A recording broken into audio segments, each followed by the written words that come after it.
ini beberapa ayat yang benar-benar dimaksudkan oleh Allah Subhanahu wa Ta'ala dan dipegang. Kali ini kita berbincang tentang pentingnya jaga semangat kompetisi. Kalau dalam hal penting mungkin semangat pertarungan, tapi kalau terjemah semangat kompetisi.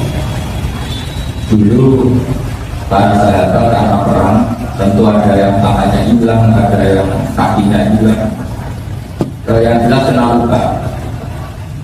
Tidak cerita mereka mengadu Rasulullah SAW. Ya Rasulullah, gara-gara kita perang kena luka, tangan kita putus, beberapa jasad saya terluka oleh pedang oleh tangan. Tapi apa yang terjadi? Justru Allah itu tidak mengapresiasi, oleh dalam bahasa sekarang, tidak memindahkan keluhan itu. Malah orang-orang soleh itu diperbandingkan yang dolim, yang fasik. Ketika Allah Subhanahu wa Ta'ala iya sesuatu makhluk masal koma korpun itu. Nak gue perang luka, wong kafir ya luka. Ibu wae kafir wani, itu minimal perkawan. Jadi makanya ini ayat paling sering. Jadi kalau sampean mau ada hasil kan itu kira-kira sampean apa ya ngiling sehingga jangan dan kira-kira ujiannya sudah bisa terus gitu. Itu kisah paling saya takut. Kalau sampean nyari takut, jadi hafid takut, kesalahan yang masjid sedan paling mungkin. Itu tidak orang yang YouTube dalam secara lain itu pengedar narkoba itu awalnya nyawa. Kadang ditembak polisi, kadang ditembak antar bandar narkoba karena persaingan pengedaran narkoba. Itu saja berani. Demi kebatilan mereka berani. Masa sampai demi barang khas mau kurang tamu itu sangat-sangat terbatas. Itu bisa teman. Orang berumur familia, berkata lain, nak tahu di sini, langsung itu orang pengedaran narkoba. Pengedaran narkoba bagi orang bodoh dan kadang dirugi. Bapak ini ngomong. Ini penting saya utarakan, saya jadi orang soleh itu tidak ada. Sebagian ayat dijelaskan lebih ekstrim. Intahu ta'lamu nama innahum ya'lamuna kama ta'lamu. Itu dari IGM Madi alimah dengan saya bukan pakai ain. Jika kamu dalam berjuang menemukan kesakitan, alimah mana kesakitan, maka orang-orang soleh juga mengalami kesakitan dan itu mereka tidak masalah. Dan Allah Ta'ala menapa malaya kamu punya nilai lebih, yaitu berharap rahmat Allah Subhanahu wa Ta'ala. Betul-betul setiap nafas itu susah. Jadi kiai kadang nggak kemarin enam, jadi lode kadang nggak kemarin. Dan apa sih istiqomah kadang, kan jadi kiai nggak kemarin langsung tutup terus. Pengirannya nambah dua kaum soleh dibanding ngomong saya ini. Baik Allah ada dua yang soleh dibanding yang ngomong. Itu ayatnya yang ngomong. Innahum ta'lamuna fa innahum ya'lamuna kama ta'lamun. Terus kalian punya kelebihan bahwa Rasulullah bin Allah malah yarju. Sementara kamu dengan kesalahan ini punya harapan yang luar biasa dari Allah Subhanahu wa Ta'ala. Kita bukan bakal perang berharap menjadi adil. Kita dengan soleh berharap menjadi adil. Mereka tidak punya harapan apa, itu saja berarti menaruhkan nyawa. Gampangannya malingnya kalau dikasih orang kita tangkap. Gue jadi dia yang ada kurang dihormati bersama itu pas dan itu yang amat selawat yang hujan namun sesuatu tidak tapi buat orang-orang kalau semua ada sesuatu juga kalau gimana orang rasa tapi ini satu ilmu yang luar biasa. Jadi saya akhir-akhir ini sudah ada 5 tahun terakhir belajar semacam kitab balaghah, tapi sebenarnya bukan balaghah, kitab makalah-makalahnya si Bina. Saya senang sekali ketika beliau mendikan Fakuk annakum inasirtum gorodon rumah. Ini yang saya paling menang kalimat Fakuk annakum inasirtum gorodon rumah Turjau nawala nasir. Jadi beliau mendikan sebelum orang soleh adalah orang yang jadi objek mereka yang tidak soleh. Harusnya orang soleh itu menjadi subjek atau subjek pelaku sejarah, bukan dibalik menjadi objek. Kalau tentu ternyata jadi sasaran tembak. Misalnya gini contoh paling gampang ya. Indonesia itu kan mayoritas muslim, berarti kebutuhan saja dan banyak. Terus ini juga menunggu Cina produksi saja. Nah, tapi alhamdulillah orang sekarang pikiran ini dalam pikir itu kan lucu kan, kita mayoritas muslim dan berkebutuhan saja. Terus oleh mereka dianggap ini pasar yang prospek. Kemudian mereka bikin apa?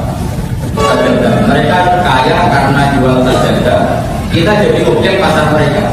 Itu buruk sekali. Begitu juga misalnya tren umat Islam akhir-akhir ini terakhir umroh. Sementara yang bikin biro ada non muslim karena punya pembiayaan yang bagus. Sementara yang pembiayaan Islam bersurat ada kadang berlibat berangkat umroh. Itu buruk sekali. Ketika orang soleh atau orang yang ingin soleh dan tidak kesampaian, ini jadi objek. Makanya saya berharap ini betul sering rebutan nama orang soleh. Jadi kita sekarang mayoritas itu NU, bukan mayoritas ahli sunnah. Ini harus jadi kekuatan besar untuk mengawal antara ahli sunnah. Jangan sebaliknya, karena Indonesia banyak yang miskin. Kemudian mereka dikasih beasiswa untuk sekolah-sekolahan dan nanti ajarnya tidak ahli sunnah. Jadi intinya saya pesan atas Ibn Ali, kalau saya bilang kamu pelaku kebaikan, pelaku itu subjek itu alfa itu muhtar pelaku, bukan objek. Nah selama ini problem umat Islam kata Ibn Ali itu, Fakuhan lakum kinasirtum rokotan rumah. Kamu itu buruk sekali karena jadi objek. Saya pernah ke Israel ke Tel Aviv. Itu orang-orang Turki karena tahu orang Turki suka uang. Itu bikin hotel-hotel di Tel Aviv, di dekat Masjid Aqsa juga di Tel Aviv. Kata tokoh-tokoh Turki tak tanya, orang Israel itu suka duit. Kalau sukanya uang, saya investasi hotel. Dan barokahnya itu ada karyawan muslim. Akhirnya ada komunitas muslim yang niatnya untuk menjaga masjid apa? Ketika saya tanya kenapa demikian, sama karena di Mekah banyak orang haji, kemudian di Hilton yang milik orang Kristen di Amerika bikin hotel di Hilton di Mekah, kemudian itu juga urus mereka. Singkatnya begini ya, kalau Hilton dan lain bisa bikin pasar di Mekah kota Islam padahal miliknya non Muslim, kenapa kita tidak kompetisi bikin hotel di Tel Aviv yang milik apa ya Bu? Ingat kita itu pokoknya walhasil umat Islam juga boleh jadi objek. Itu kata Sayyidina Ali, kalau itu terjadi fakum anbakum kinasirtum ghorotan rumah. Buruk sekali kalau kamu sebagai orang soleh menjadi objek yang hanya menjadi sasaran tembak mereka. Itu baik di dunia bisnis, politik maupun militer. Kayak tadi kita jawab Islam itu suka sholat, kemudian yang bikin saja dalam muslim, dan kemudian yang kaya sebenarnya posisi kita sebagai objek. Pokoknya itu saja yang kita yang penting terus agama kita dikawal oleh kalam Allah dan sunnah Rasulullah SAW. Makanya kata Allah, wala ta'imu fi ibtigha'il qaum. Kamu jangan pernah merasa lemah, merasa kalah ketika berkompetisi dengan kaum ini bisa muslim versus kafir, bisa orang soleh versus orang fasik. Yang jelas bukan nomor satu dan nomor dua, karena ini tidak ada konteks itu. Bersama Allah, intaku ta'lamun atau innahu ya'lamun kama ta'lamun. Kita punya kelebihan bahwa kita min Allah malah. Ini penting melakukan kepada kita lebih ikhlas, lebih kuat.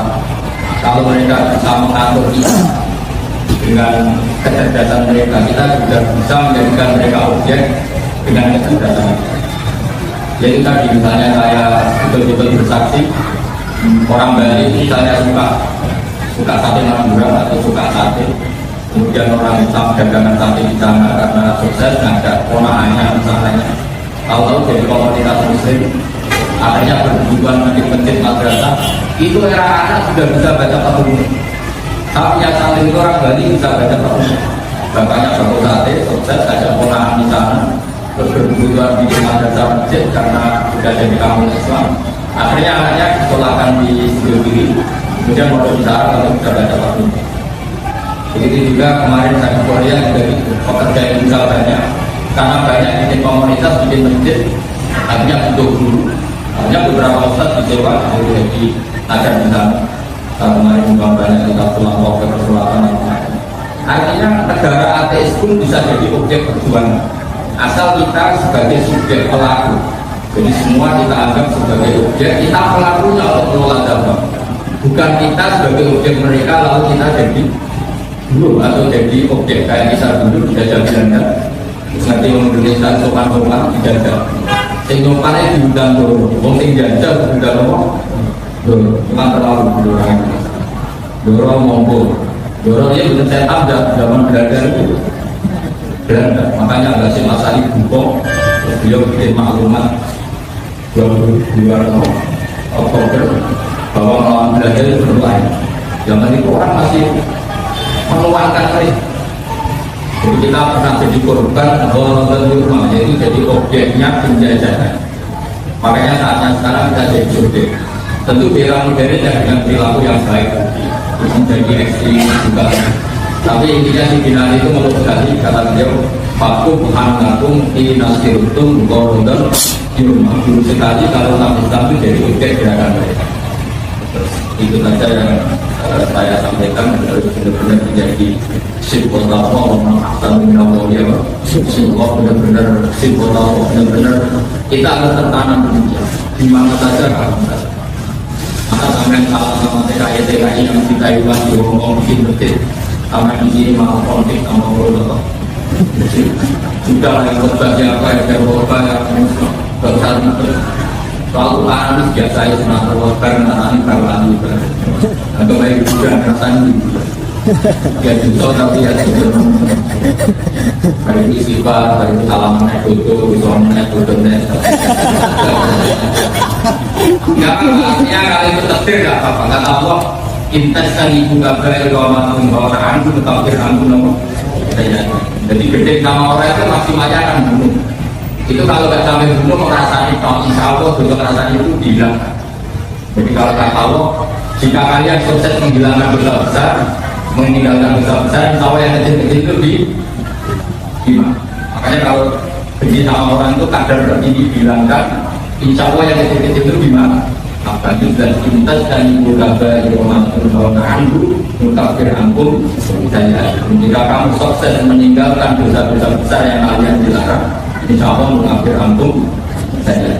Jadi ini penting saya utarakan agar kemudian Assalamualaikum warahmatullahi wabarakatuh. Waalaikumsalam warahmatullahi wabarakatuh.